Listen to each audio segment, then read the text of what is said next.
자, 이번 시간은 9번째 강의죠. 벌써 9번째 강의가 제 4편 들어가도록 하겠습니다. 4편은 보시면 내부 통제 및 리스크 관리라고 되어 있고요. 총 6장으로 구성이 되어 있어요. 그 중에 1장과 2장을 이번 차시에서 강좌를 하고요.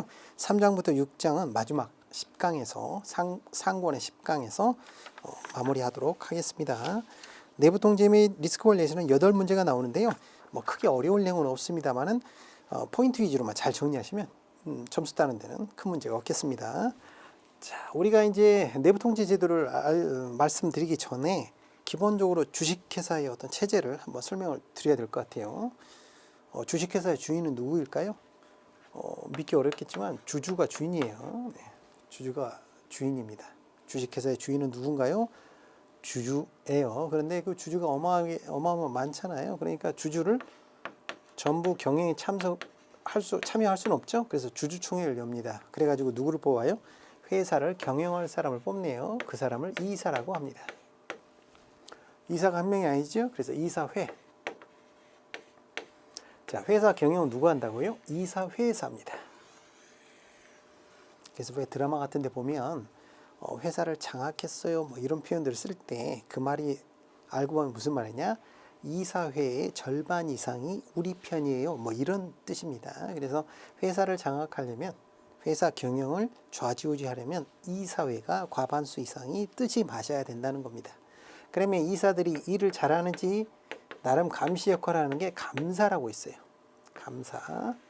근데 이제 감사가 일반적인 회사에서 보면 감사합니다. 월급만 받아가시는 분도 종종 있긴 한데 원래 의미는 이사회가 제대로 일을 하는지 나름 체크하는 역할이 감사가 했죠. 그리고 이사 중에 대표가 뭐 이제 대표 이사라고 하잖아요. 그런데 이 이사회가 경영진을 꾸리게 됩니다. 실제 이제 경영을 할 책임 오피서를 뽑게 되는 거죠. 그게 이제 소위 말하는 그 중에 대표가 CEO라고 그러죠. Chief Executive Officer. 그러면 재무 담당은 CFO, 기술 담당은 테크놀로지에서 CTO, 고객 담당은 뭐 커스터머에서 CCO. 이런 다양한 표현들을 쓰죠. 그래서 그 경영진을 꾸리게 됩니다. 그래서 엄격히 말하면 이사 중에 대표가 대표이사고요. 그 경영진 중에 최고 수장이 CEO가 되는 거니까 약간 틀린 개념인데 CEO와 대표이사를 뭐 거의 같은 의미로 쓰고 있으니까 뭐 그렇다 치고요. 자, 그런데 이게 이제 일반적인 그 주식회사인데 금융기관은 공공성이 굉장히 중요하거든요. 그러다 보니까 이사 중에 어떤 사람을 뽑아야 되면 사회이사를 뽑도록 하고 있습니다. 즉 정식 이사는 아니지만 상주하지는 않지만 회사의 중요한 금융기관의 중요한 의사결정을 할 때 이사로서 참여를 합니다. 그래서 사회이사가 꼭 필요하도록 되어 있고요. 사회이사가 참여한 감사위원회를 만들도록 되어 있습니다. 감사로는 부족하다는 거죠. 공공성이 중요하기 때문에. 그래서 이렇게 사회이사가 포함된 감사위원회가 구성이 되고요. 내부적으로 내부 통제를 하도록 되어 있습니다. 그 내부 통제가 일상적으로 이루어지죠. 그래서 예를 들어서 한번 설명을 드리면 금융기관 현장 창구에서 현금 거래가 굉장히 급하게 늘었어요. 그러면 바로 체크하는 전화가 옵니다. 내부 통제의 시스템상 관리하도록 되어 있는 거죠. 그 실무 담당자가 준법감시입니다. 그래서 준법감시 부서에서 체크가 들어가는 거죠. 이거는 이 내부 통제는 일상적으로 합니다. 상시적으로 하는 거죠. 그에 비해서 감사는 좀 사후적이고 특히 재무 감사라고 그러죠. 재무 쪽에 좀 치우쳐서 전반적인 그 감사 업무를 책임을 지는 건데 그 중에서도 특히 재무 감사 쪽에 이런 쪽에 좀 더 그 큰 방점이 있는 거고요. 일상적인 내부 통제는 준법 감시인이 담당해서 하게 되는 거죠.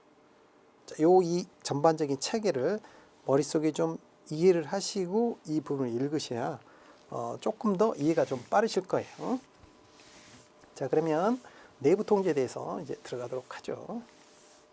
자, 내부 통제의 의의를 보시면요. 효율적인 업무, 법규 준수 등을 위해서 일상적으로 시행이 되는 회사 내부의 통제 과정이라고 설명을 드릴 수 있겠네요. 그래서 일상적으로 발생한다는 거죠. 상시적으로 요 부분 좀 이해를 해주시면 되겠고, 자 이때 이 합리적 확신이라는 게 있습니다. 절대적 확신이라고 하면 틀린 거예요. 그 말은 무슨 말일까요? 우리가 이렇게 내부 통제를 잘 하더라도 사고가 안 난다는 보장은 없다는 거죠. 그래서 합리적인 확신, 열길 물속은 알아도 한길 사람 속은 모른다, 이런 말이 있잖아요. 그럼에도 불구하고 통제가 잘 이루어지면 사고 위험성이 확실히 줄어들게 되죠. 자, 내부 통제가 왜 필요했을까 보면 IMF 외환위기 이후에 좀 더 뼈저리게 느끼게 된 거죠. 관리가 잘 이루어져야 되겠다는 거. 그래서 자산의 보존이나 신뢰성 있는 재무 보고, 법규를 준수하고 이런 것들, 일탈 행위를 확실히 줄일 수 있다. 그래서 선진국에 있는 이런 내부 통제의 어떤 절차나 이런 것들을 좀 더 도입을 하게 된 거죠. 기본서를 한번 보실까요? 제1절 내부 통제 제도 일반 해가지고 첫 번째 내부 통제의 의 나옵니다. 첫 번째 줄에 내부 통제란 효율적인 업무 운영, 신뢰성 있는 재무 보고 등등 법규, 절차의 준수 등과 같은 목표를 달성하려는 합리적인 확신, 절대적인 확신 아니에요. 자, 그래서 모든 구성원들이 지속적으로 실행 준수토록 하는 일련의 통제 과정이다. 일상적으로 하는 거죠. 자, 밑에 보시면 이 내부 통제의 필요성 나오죠. 외환위기를 겪으면서 대표적으로 들어온 것들이 이제 뭐 사회이사라든가 감사위원회, 준법감시, 준법감신, 자 이런 것들이 이제 새로 들어온 거예요. 서구의 어떤 그 관리 체제가 들어온 거죠. 그래서 선진화된 리스크 관리 제도 등등을 잇따라 도입하게 되었다. 내부 통제의 목적을 한번 보시죠. 내부 통제의 목적은 뭡니까? 성과 목적, 영업 활동의 효율성을 노린다는 거죠. 그래서 어떤 직무를 수행하는데 문제되는 것들이 없는지 이런 것들을 찾아서 효율성을 높이게 되는 거죠. 가령 이런 식으로 표현하면 틀린 거죠. 이게 증대 이런 표현이 아니에요. 이거는 경영의 목표지요. 내부 통제의 목적은 아니라는 거죠. 이게 증대, 이건 경영의 목표가 되는 거고요. 영업 활동의 효율성을 노리는 거고요. 정보가 어때요? 투명하고 적시성, 필요할 때 딱딱 만들어지는 거죠. 신뢰성, 적시성이 높아진다는 거죠. 자, 준법, 법규뿐만 아니라 어떻습니까? 규정, 정책을 모두 준수해야 되겠죠. 그래서 내부 통제 법적 근거는 뭐냐? 지배구조법이라고 있어요. 이게 의무화되어 있습니다. 즉 무슨 말이냐면 내부 통제의 절차를 꼭 만들어야 됩니까? 네, 그래야만 합니다. 라고 되어 있다는 거죠. 기본서 한번 보시죠. 자, 3. 내부 통제의 목적 보시면 3-1 성과 목적이 있죠. 영업활동의 효율성, 이익의 증대 이렇게 나오면 틀리다고 말씀드렸습니다. 그런 것들은 경영 목표라는 것이죠. 3-2의 정보 목적이 있죠. 그 정보가 어떻습니까? 신뢰가 있어야 되고 완전해야 되고 적시성 필요할 때 바로 올라와야 된다는 거죠. 준법 목적 당연하죠. 법이나 규정 준수하게 된다. 다음 페이지 보시면 4. 내부 통제 법적 근거가 나오죠. 금융회사의 지배구조법 보시면 밑에 줄 내부 통제 기준을 마련하여야 한다. 즉 의무사항이라는 거죠. 법에 의해서 꼭 하도록 되어 있다는 거죠.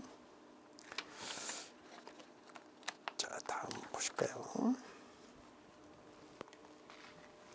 내부 통제의 운영 주체 한번 보시겠습니다. 운영 주체를 보시면 이제 기본적으로 회사 경영의 책임은 총괄적으로 누가 진다고 그랬죠? 이사회가 진다고 그랬죠? 최종 책임은 이사회가 지는 겁니다. 그래서 내부 통제에 여러 주체가 있는데 이사회는 전반적인 지휘 통제를 한다는 거죠. 그리고 이제 경영진, 실제 경영을 실행하는 경영진은 운용을 하는 거죠. 내부 통제를 실질적으로. 왜? 경영진이 실제 경영을 하니까. 그 다음에 이제 감사위원회가 있죠. 감사에 관련된 최종 기관이 감사위원회니까요. 그래서 내부 통제 운영을 평가하게 됩니다. 평가하고 문제가 있는 것들은 개선해야 되겠죠. 자, 준법감시는 뭐냐? 이 내부 통제의 실무 책임 임원이 되는 겁니다. 내부 통제 준수 여부를 점검하는 사람이에요. 그리고 조사를 하고 잘못되면 먼저 처벌할 수 있도록 감사위원회 보고 등등을 하게 되는 거예요. 그래서 조사 업무 실질적으로 운용을 점검을 하고 조사하는 거죠. 그래서 각각의 운영 주체에 따라 조금씩 틀려지는 거죠. 기본서를 보시면요. 6-1 이사회가 나오죠. 거기 보시면 첫 번째 줄 내부 통제 시스템을 구축 유지하는 데 필요한 최종 책임을 진다. 왜? 경영을 최종 책임지니까. 그래서 그 밑에 줄 전반적인 사항을 지휘 통제한다. 지휘한다는 뜻이죠. 자, 다음 페이지 6-2 경영진을 보시면요. 이 사회가 승인한 사업 전략 및 정책을 집행하는 역할을 하죠. 그래서 두 번째 줄에 내부 통제 시스템을 구축, 유지, 운영한다. 밑에 보시면 6-3 감사위원회가 나오죠. 감사위원회는 평가고 문제가 있으면 어때요? 개선 방안을 이사회에 보고한다. 6-4를 보시면 준법감시이 나오죠. 준수 여부를 점검하고 실질 조사를 하고요. 이 역시 감사위원회 보고가 또 이루어지겠죠. 좋습니다. 다음 보시면 이제 감사위원회 제도에 대해서 살펴보도록 하겠습니다. 자, 2절 감사위원회 제도 보시겠습니다. 감사위원회는요.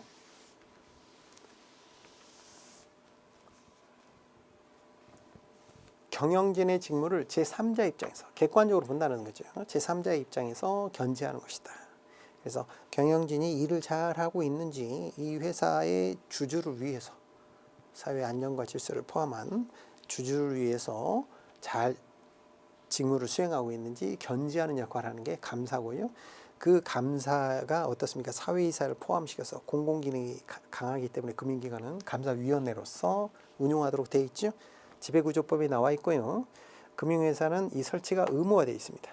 그래서 우리가 알만한 금융기관들은 전부 감사위원회로 되어 있고요. 다만 아주 규모가 작은 경우, 대표적인 경우가 그 자문사라든가 이런 데는 좀 규모가 작거든요. 그런 경우에는 면제가 가능하고요. 그렇지 않고 예를 들어서 은행이다. 은행은 당연히 있습니다. 감사위원회가. 기본서를 한번 보고 정리를 할까요? 1. 감사위원회의 개념과 제도의 도입 배경에서 두 번째 줄에 보시면 감사의 기능에 가름하여 이사회 내의 위원회다. 즉 둘이 중복되지는 않습니다. 감사위원회가 있으면 감사가 있는 건 아니고요. 자, 이 법적 근거 그 페이지 제일 아래쪽에 보시면 금융회사의 지배 구조에 관한 법률로 근거가 되겠고요. 다음 페이지 3. 감사위원회 제도의 운영해가지고 3-1 보시면 설치가 있죠. 아래쪽에 보시면 자산 규모 등등을 고려해서 면제되는 경우가 있더라. 대표적인 게 자문사 같은 게 있겠습니다. 규모가 좀 작은 경우죠. 자, 그렇지 않은 경우에는 어떻습니까? 감사위원회 설치가 의무화되어 있고요. 감사위원회를 설치한 경우에는 감사를 둘 수 없다라고 되어 있죠. 당연하죠. 감사보다 훨씬 넓은 범위로 감사위원회가 있는데 굳이 또 감사를 둘 필요는 없겠죠. 둘은 중복되지 아니하고요. 자, 다음 페이지 넘어가시면 3-6을 한번 보시겠습니까? 감사위원회의 권한 및 의무라고 되어 있죠. 거기 보시면 우리나라의 감사위원회는 회계감사는 물론이고 업무감사도 가능하다라고 되어 있습니다. 즉 일반적인 감사는 그 재무보고, 재무회계보고에 좀 방점이 있는데 우리나라 감사위원회는 업무감사도 가능하다. 그 정도까지 한 번만 더 체크하시면 되겠습니다. 다음 준법감시인 제도를 보도록 하겠습니다. 준법감시인이라는 건 뭐죠? 내부 통제를 실질적으로 실행을 하는 임원이 준법감시인이 되겠습니다. 그래서 준법감시인이 있는 준법감시 부서에서 이런 일들을 체계적으로 진행하고 이런 단어랑 잘 어울리죠. 사전적, 상시적, 그렇죠. 일상적으로 한다는 거예요. 그래서 어떤 문제가 생기면 전화가 바로 옵니다. 그리고 우리가 어떤 일 처리를 하다가 이게 규정에 맞나? 라고 이렇게 궁금할 수도 있잖아요. 그럴 때 역시 준법감시 부서에 전화해서 체크 받으면 됩니다. 사전적 상시적인 통제 과정이다. 준법감시는 누구냐? 내부 통제 관련 업무를 총괄하는 임원이죠. 준법감시인. 그래서 나름 암행어사 역할도 하는 거예요. 그래서 아무나 이렇게 하는 게 아니라요. 업무를 잘 아시면서도 굉장히 도덕성이 강한 사람이 하셔야 되겠지. 자, 준법감시제도의 법적 근거는 지배구조법이 있는 거고요. 운영은 어떻게 하느냐? 금융 업무들의 직무가 불가하다. 왜냐하면 이게 독립성이 중요하거든요. 앞서도 말씀드렸습니다만은 어떤 문제가 있지 않나 나름 조사하는 역할도 해야 되기 때문에 독립적으로 해야 돼요. 이해관계에 얽히면 안 되겠죠. 금융기관에 고유 업무들이 있을 거 아니에요. 자금을 받고 대출해주고 이런 일을 함께 하게 되면 팔이 안으로 굽을 수가 있죠. 그래서 독립성입니다. 그래서 어떤 직무, 금융에 관련된 직무를 담당할 수 없도록 되어 있고요. 그래서 여기도 이런 말이 나오죠. 독립성 보장이라는 말이 나오죠. 준법 감시 시스템은 독립성이 중요하다는 거죠. 나름 암행어사 역할도 해야 되니까. 자, 보시면 제3절 준법 감시인 제도 기본서에 보시면 1. 의의가 나오죠. 첫 번째 줄 준법 감시인이란 두 번째 줄 내부 통제 관련 업무를 총괄하는 자를 말한다. 그 밑에 줄 보시면 사전적, 상시적 혹은 뭐 일상적 이런 단어들과 잘 어울리죠. 상대적으로 감사는 뭐 사후적 이랬었는데 자 박스에 보시면 준법 감시의 개념에서 한번 읽어보시면 되겠고요. 자 오른쪽에 오셔서 3. 준법 감시인 제도의 운영이라고 있죠. 3-1 준법 감시인이라고 있습니다. 준법 감시인은 두 번째 줄 동그라미 1번 자산 운용이나 동그라미 2번 은행 업무 이런 일을 해서는 안 된다는 거예요. 왜 그러냐면 그렇게 되면 독립성이 훼손되니까. 자 그리고 3-2 준법 감시 시스템 보시면 그 페이지 제일 아래 보시면 업무상 독립성 보장 또 같은 말이 이어지죠. 네. 그 정도 이해하시면 되겠고요. 자 다음 페이지면 이제 준법 감시인의 권한, 의무 및 직무 보시면 내부 통제 기준의 준수 여부 점검 및 조사를 실행을 하시는 분이죠. 실제 조사를 하시고 법규 준수, 그 다음에 임직원 교육도 하는 거예요. 앞서도 말씀드렸다시피 일을 하다가 이게 규정을 어떻게 해석해야 되지 이런 일이 있을 때는 준법감시부서에 연락을 통해서 체크받으면 됩니다.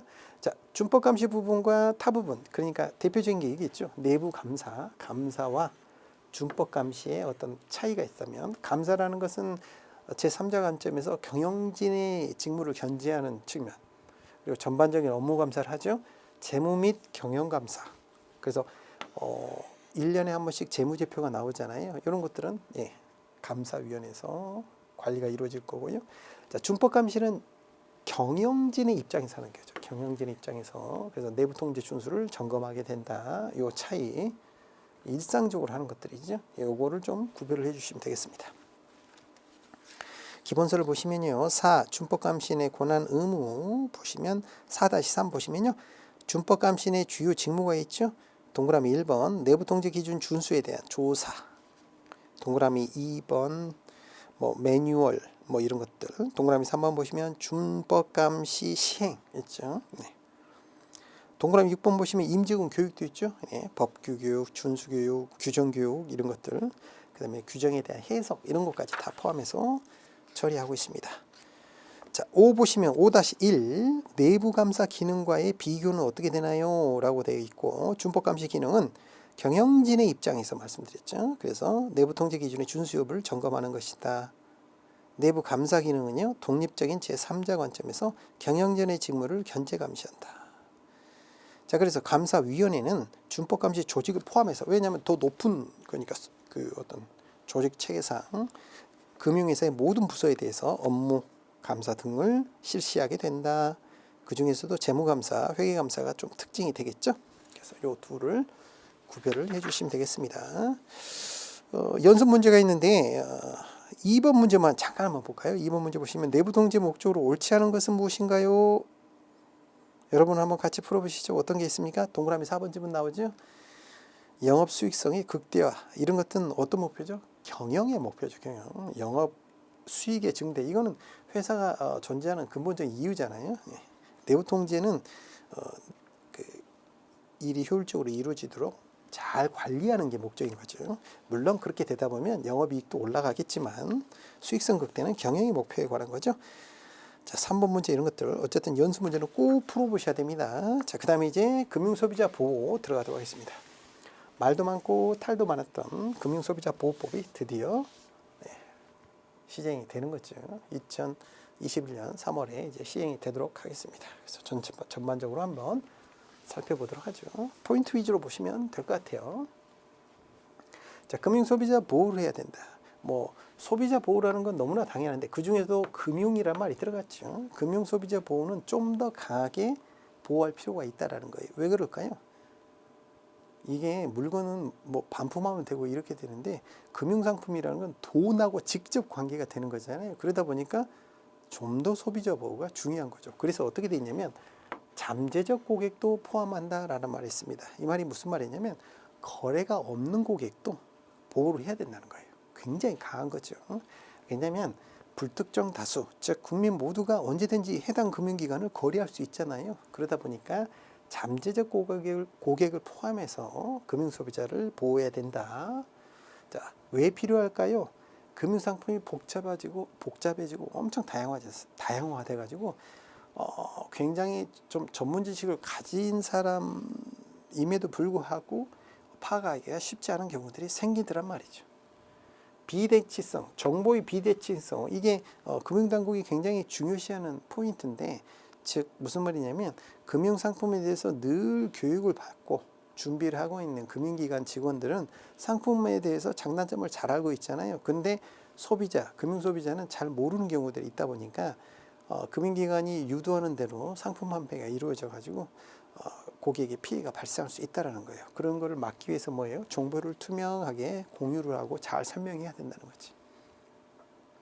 그리고 기존에 금융소비자 보호가 좀 미흡한 측면이 있었다. 그래서 2021년 3월 드디어 시행이 됐고요. 개별법에 산재되어 있던 금융소비자 보호에 관한 것들을 이제 통합해서 관리가 이루어지게 되는 거죠. 자, 기본서 한번 보실까요? 자, 1절 금소비자 보호제도라고 되어 있고요. 네 번째 줄에 보시면 잠재적으로 이런 말이 되어 있죠. 즉 거래가 없는 고객도 보호 필요가 있다라는 거고요. 밑에 내려오셔서 이 금융소비자 보호의 필요성이 있죠. 첫 번째, 금융상품이 복잡 다양하다. 그 옆으로 가시면 정보의 비대칭성, 정보가 한쪽에 몰려 있다는 거죠. 누구한테? 금융기관에 많다는 거지. 이런 것들을 정보를 투명하게 공개해서 금융소비자를 보호해야 된다는 것이고요. 자, 금융소비자 보호법의 제정 한번 보시겠습니다. 자, 2021년 3월에 드디어 시행이 되고요. 그 주요 내용으로 보시면 동그라미 1번 보세요. 중간쯤에 개별법에 산재되어 있는 소비자 보호에 관한 것들을 이제 포괄적으로 묶었다. 하나의 법으로서 그게 바로 금융소비자 보호법이고, 이 법은 뭐다? 금융소비자 보호에 관한 기본법 역할을 하게 되겠다.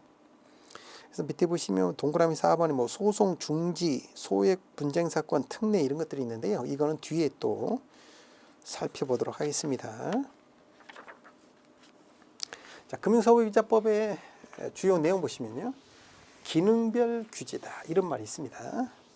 자, 무슨 말이냐면 과거에는 그 기관별, 은행이면 은행, 증권, 보험, 어떤 금융기관에 따라 금융소비자 보호에 대한 것들이 좀 제각각이었다면 이제는 어떤 기능별, 예를 들어보죠. 펀드라는 상품이 있다면 그게 은행에서도 팔 수 있고 증권회사에서도 팔 수 있잖아요. 금융기관과 관계없이 펀드라는 그 자체 기능에 맞춰서 금융소비자를 보호하면 되는 거죠. 그래서 그 펀드를 은행에서 구매하건 증권사에서 구매하건 똑같은 소비자 보호를 받게 만들겠다는 거죠. 그래서 금융상품을 분류합니다. 이런 거는 좀 잘 봐두세요. 이런 것들이 시험 문제에 나올 만하니까, 그리 어렵게 나오지 않으니까요. 그래서 금융소비자보호법에서는 금융상품을 어떻게 분류하나요? 예금성, 저축성은 틀린 거예요. 유치하긴 한데요. 혹시나 투자성, 펀드 같은 게 있겠죠. 보장성, 보험 같은 상품이에요. 대출성, 요거를 대부성, 뭐 이런 식으로 표현하면 틀린 거예요. 이렇게 네 가지로 분류하고 있습니다. 판매 속성에 따라서 세 가지로 분류를 하고 있어요. 직접 판매하는 회사이냐, 상품을 직접 만들어서 판매하는 회사들 있죠. 은행, 보험회사, 대리 중개도 있죠. 뭐 은행으로 치면 GA라고 있을 수 있고요. 보험회사 같으면 뭐 설계사 같은 거, 이런 분들이 이제 대리 판매. 증권사 같으면 뭐 권유 대행인, 펀드나 증권 권유 대행인 이런 거로 대리 중개. 그다음에 이제 자문업자. 상대적으로 자문업자에 대해서 좀 과거에 비해서는 강조를 좀 하고 있는 거죠. 왜냐하면 금융상품이 복잡 다단하다 보니까 이에 대해서 좀 객관적으로 자문해 줄 수 있는 사람들이 필요할 수 있겠구나. 그래서 직접 판매하다 보면 어떤 문제가 있어요? 자기가 만든 상품만 강매할 수가 있잖아요. 그런 것들을 자문업자를 통해서 좀 객관적으로 볼 수 있게 해야 되겠다. 뭐 이런 그래서 만들고 판매를 대리 중개하는 게 좀 불리하고 이를 객관적으로 자문할 수 있도록 하자. 이렇게 해서 판매 속성상 세 가지로 구분을 좀 하고 있습니다. 자, 그리고 영업행위 일반 원칙 보시면 버든 오브 프루브, 입증 책임이라고 있죠. 고객이 설명을 제대로 못 들었어요 라고 주장을 한다면 설명을 잘했음을 누가 증빙해야 돼요? 직접 판매업자, 즉 금융기관이 입증해야 돼요. 자, 사용자 책임이라는 게 뭐냐면 이런 거죠. 직원이 잘못을 했어요. 그러면 그 직원을 고용한 사용자, 예를 들어서 지점장이라든가 금융기관이라든가 이런 데서 함께 책임을 지는 거죠. 관리 책임을 묻는 거죠. 사용자 책임을 굉장히 엄격하게 묻습니다. 금융기관은. 그래서 해당 직원, 예를 들어서 설계사가 잘못을 했어요. 그러면 보험회사가 사용자 책임을 지도록 되어 있습니다. 엄격히 묻습니다. 엄격히. 굉장히 강하게 묻죠. 왜냐하면 다 돈 문제잖아요. 자, 그래서 교재를 한번 보시죠. 제2절 금융소비자보호법의 주요 내용 해가지고 첫 번째 기능별 규제 설명을 드렸습니다. 상품에 따라서. 그렇죠? 어느 금융기관이야 이게 중요한 게 아니라 그 상품의 기능에 따라서 규제를 하게 되겠고요. 자, 표 2-1이 나옵니다. 금융상품 속성에 따라서 어떻게 분류하고 있느냐?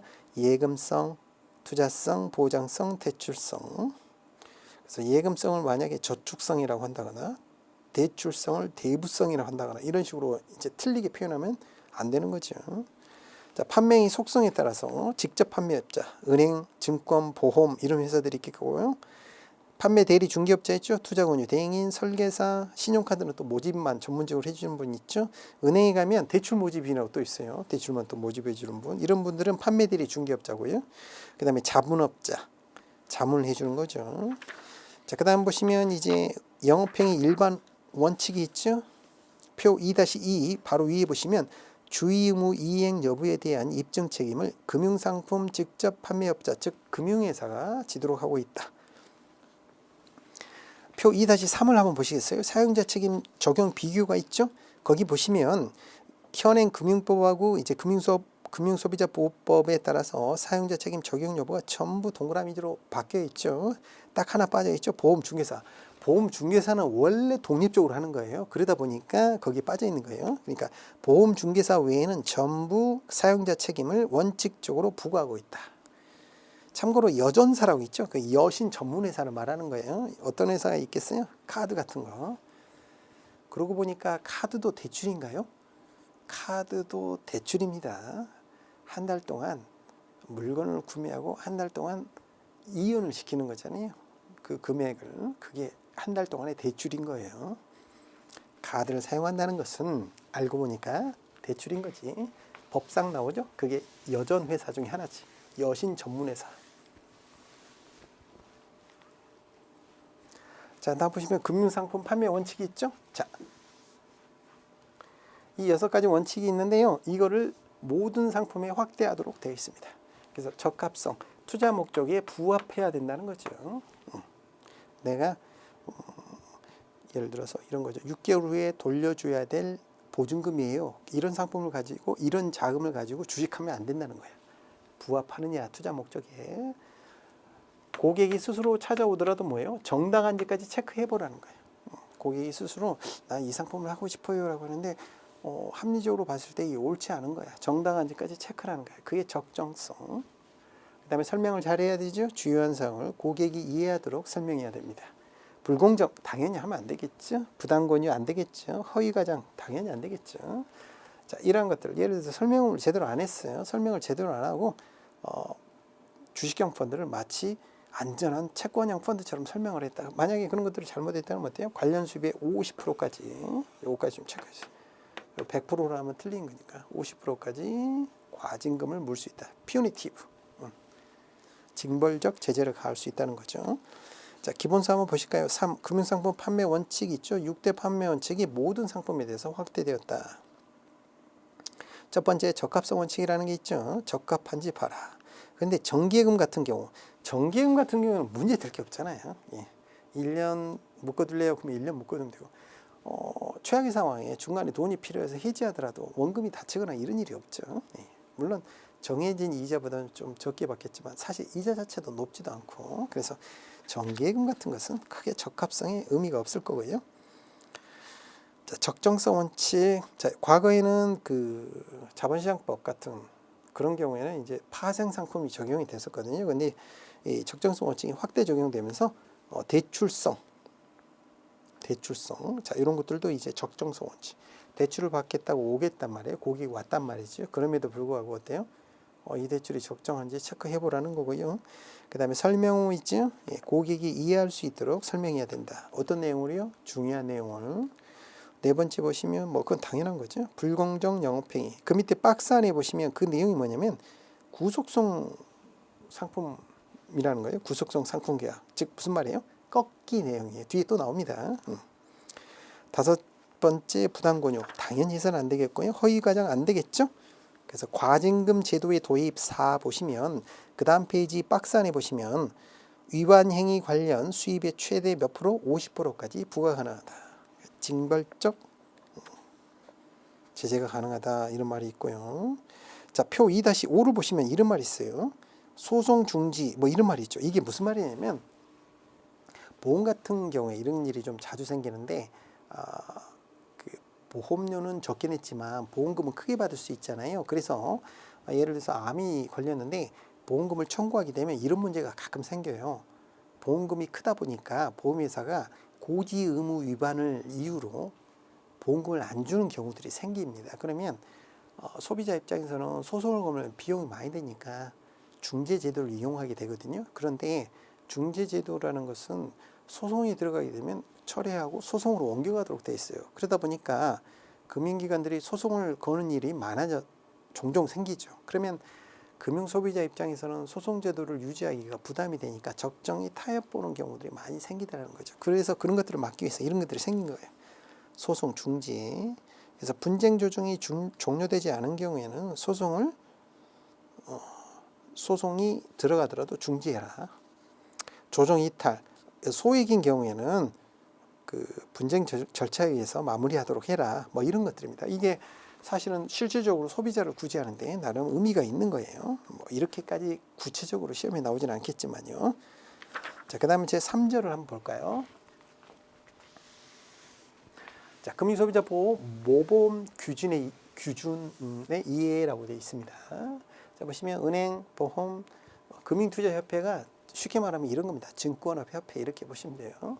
여신금융, 뭐 카드라든가, 뭐 리스 회사 이런 데죠. 공동안으로 만든 거고요. 그래서 과도한 실적 연계 인센티브. 과거에 이게 무리한 금융상품 판매가 왜 이루어졌나 봤더니 예를 들어서 펀드를 많이 팔면 성과금을 많이 줄게 뭐 이렇게 되다 보니까 맞지 않는 고객에게도 막 이렇게 펀드를 권유하게 되는 막 이런 일들이 발생이 좀 자주 이루어졌다는 거죠. 그래서 과도한 실적 연계를 좀 막아보자. 이런 것들이 실질적으로 고객 보호에 도움이 되겠다라는 거고요. 당연하지만 불안전 판매 제대로 설명하고 팔아야 되는데 거짓으로 판다거나 이런 일들이 방지해야 되겠죠. 그리고 고령층 연세가 있는 분에 대해서 고위험 상품 대표적인 게 문제된 게 ELS 같은 게 있습니다. 이런 것들은 권유를 좀 자제해야 되겠다. 왜냐하면 상품이 좀 복잡하다 보니까 연령이 있으신 분들은 무시하는 게 아니라 이해가 좀 떨어지는 상황에서 가입하는 경우들이 생기더라. 자, 그리고 이 지금 모범 규정이긴 하지만 감독당국의 실질적인 행동 지도의 성격이기 때문에 법규와 사실은 유사한 것이다. 자, 그래서 제3절 금융소비자 모범 규정 보시면요. 다음 페이지 위에서 한 7번째 줄 근데 보시면 은행연합회, 보험협회, 금융투자협회 즉 증권업협회, 증권회사의 협회, 여신금융협회, 저축은행 중앙회 등이 협회 공동안으로 소비자 보호 모범 규준이라는 걸 만들었고, 자, 그 페이지 밑에서 한 7, 8줄 보시면 인센티브 체계 설정 시 판매 실적과의 과도한 연동을 좀 자제해야 되겠다. 고령층에 대해서는 복잡한 상품, 예를 들어서 ELS 같은 상품, 고위험 상품은 권유를 자제하자. 자, 그리고 제일 밑에 보시면 법률과 같이 구속력이 강하지는 않지만 감독당국의 실질적인 행정 지도의 성격을 띠는 것이기 때문에 당연히 금융기관이 준수해야 된다라는 말이 나와 있고요. 자, 그 다음에 이제 약관을 보시겠습니다. 약관이라는 건 뭐냐? 금융회사가 다수의 상대방과 계약을 체결하기 위해서 미리 만들어 놓은 거라는 거죠. 이게 왜 필요하냐면 뭐 금융상품 구매도 다 계약이니까 그때마다 계약서를 쓰려면 어마어마하게 시간이 많이 걸리겠죠. 그래서 미리 표준 계약서를 만들어 놓은 거예요. 금융기관이. 그걸 가지고 고객이 그거를 받아들이면 이제 금융상품 판매 계약이 완성이 되는 거죠. 그래서 약관 규제가 필요하겠죠. 왜? 소비자 보호를 위해서. 이 약관은 누구를 위해서 만들어졌겠어요? 아무래도 금융기관이 만들다 보니까 금융기관이 유리하도록 아마도 만들어졌겠죠. 자, 약관법에 따른 약관 내용 통제가 필요한데요. 그 중에 보시면 이제 그 해석의 원칙들이 있어요. 보시면 개별 약정 우선, 금융회사와 고객 간에 어떤 별도의 특별한 약정이 있다 그러면 그 약정이 우선하는 거고요. 객관적 해석을 해야 된다는 거죠. 누구한테는 유리하고 누구한테 불리하고 이러면 안 되는 거죠. 약관에 적힌 그대로, 즉 주관적 해석 이렇게 하면 틀린 표현이 되는 거죠. 그 다음에 작성자 불이익, 누가 작성했죠? 금융기관이 작성해 놓은 거죠. 그래서 해석에 다툼이 있을 때는 되신 대로 누구한테 유리하게, 고객이 유리하도록 해석한다는 뜻이죠. 그래서 작성자 이익 이러면 틀린 표현이 되겠죠. 작성자 불이익이 맞는 거고요. 작구 그대로, 문구 그대로 엄격히 해석해야 돼요. 그래서 확대 해석 이러면 틀린 표현이 되는 겁니다. 확대 해석. 자, 이게 이제 해석의 원칙이 되겠고요. 약관은 당연히 명시 보여줘야 되고요. 설명을 제대로 해야 됩니다. 자, 그리고 표준약관이라는 게 공정거래위원회에서 권장하고 있는 것이다. 그래서 고객 보호를 위해서 표준이 되는 약관들을 제시를 하고 되신대로 준수하도록 하고 있다. 제4절 약관제도 규제 보시면 1-1 약관의 의의가 나오죠. 첫 번째 줄에 보시면 금융회사가 다수의 고객과 계약을 체결하기 위해서 일정한 형식에 따라 미리 마련한 계약이다. 자, 다음 페이지 보시면 넘어가면 되겠네요. 예. 설명을 기본적인 내용을 드렸고요. 4. 약관법에 따른 약관의 내용 통제 보시겠습니다. 거기 5번째, 6번째 줄 보시면 개별 약정 우선, 객관적 해석 원칙, 작성자 불이익, 엄격 해석 원칙 등이 적용됩니다. 라고 되어 있죠. 주관적, 확장적 이런 식으로 나오면 틀린 거예요. 4-2 보시면 약관의 설명 의무 있죠. 세 번째 줄 중요한 내용을 고객이 이해하도록 설명해야 된다. 즉 모든 내용을 설명하는 게 아니에요. 중요한 내용. 은행에 예금하러 갔는데 자 보세요. CD 기용은 이렇게 하는 거예요. 이런 걸 안 가르쳐 준다는 거예요. 그거는 고객이 알아서 하면 되는 거예요. 중요한 내용을 누가 고객이 이해하도록 설명해야 된다. 4-3 약관의 명시 설명. 자 4-4는 개별 약정 우선 한번 보시면 되겠네요. 자 그리고 5 은행법상 은행 약관에 대한 규제가 있죠. 세 번째 줄에 보시면 원칙적 사후보고인데요. 거기 보시면 이용자의 권리 의무나 중대한 영향을 미칠 경우가 있는 경우에는 어때요? 사전 신고한다. 즉 약관에 관한 재정 보고에 대해서는 원칙적으로 뭐예요? 사후 신고를 하면 되는데 고객과 그 중요한 권리 의무 관계가 얽혀 있다라고 하는 건 뭐예요? 사전적 규제를 하겠다는 거죠. 사전 신고가 의무화되어 있다.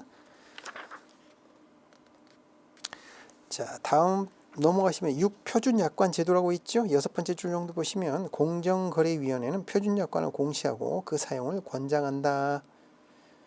그 밑에 박스에 보시면 이제 그 사례들이 좀 나와 있어요. 한번 읽어보시면 되겠고요. 그 다음에 전자금융 사기로 넘어가겠습니다. 쭉 넘어가셔서요. 제 5절로 넘어갈게요. 자, 5절 전자금융 사기.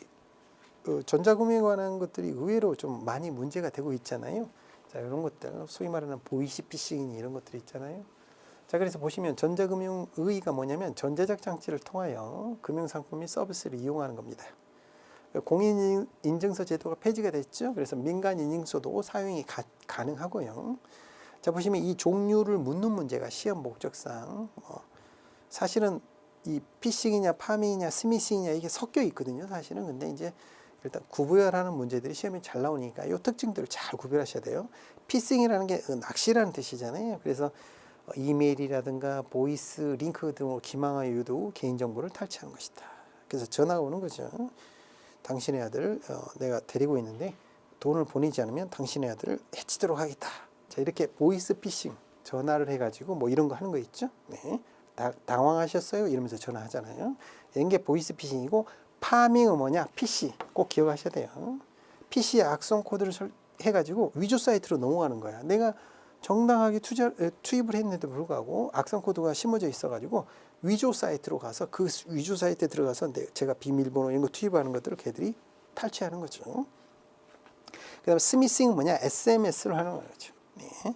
뭐 햄버거 쿠폰이 도착하고 있습니다. 띠링 하고 문자를 클릭하게 되면 어때요? 예, 악성 코드가 심어지는 거죠. 자, 그래서 피싱, 파밍, 스미싱, 자 이런 것들, 그래서 보이스 피싱, PC 파밍, SMS 문자 같은 거죠. 스미싱, 자 요거 구별하는 시험 문제 종류에 잘 나오니까.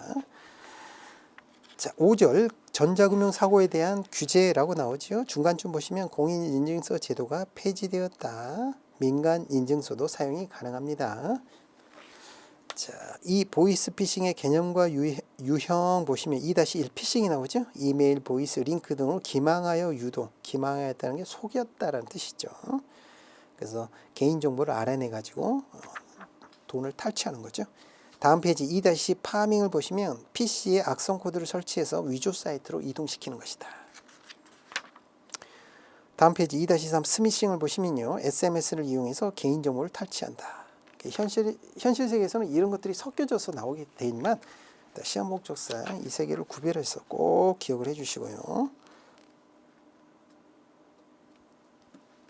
자, 그리고 4. 전자금융사고에 대한 전자금융거래법의 규정이라고 있는데요. 거기 보시면요. 전자금융사고가 발생했습니다. 이럴 때는 원칙적으로 금융회사가 손해를 배상하는 게 원칙이라는 거예요. 다만 이용자, 즉 고객이 중과실이 있을 때, 고의는 당연하고 중과실이 있는 경우에는 금융회사가 면책이 된다. 일부러 비밀번호를 알려줬어. 뭐 이런 식으로. 혹은 누구나 알 수 있게 오픈이 돼 있어. 이럴 때는 금융기관이 이 손실을 책임지지 아니한다. 이런 경우가 아니라면 전자금융사고다 그러면 원칙적으로 금융기관이 책임지도록 하고 있다. 참고로 또 알아두시면 되겠고요. 그 다음에 6절 금융사고 예방 쪽으로 넘어가도록 하죠. 금융사고의 예방을 보시면요. 금융사고가 왜 많이 나나 봤더니 과도한 실적 추구. 자, 이런 것들 때문에 사실 좀 발생이 많이 되고요. 그래서 국민검사 청구제도라는 게 생겼어요. 그래서 200명 이상의 고객이 금융감독원에 검사를 청구할 수 있습니다. 자, 그리고 특정 경제범죄 가중처벌이 됩니다. 금융기관의 임직원이 다른 문제도 아니고 돈 문제를 일으켜요. 그러면 가중처벌 받도록 되어 있습니다. 자, 뭐 금융사고의 개념 한번 읽어보시고요. 그 가장 큰 이유 중에 하나가 과도한 실적 추구라는 거죠. 그래서 은행이라는 곳이 근무하다 보면 이 실적 압박을 받게 됩니다. 그 월급을 그냥 많이 주는 게 아니에요. 스트레스 받죠.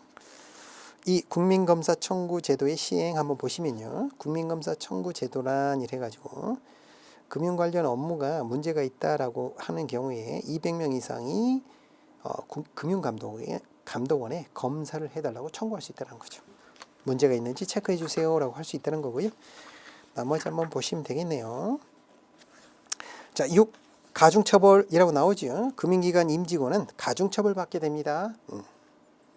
일반적인 그 돈 문제를 떠나서 돈 문제라면 받을 처벌보다 금융기관 직원이 이런 문제를 일으키면 가중처벌 받는 거고요.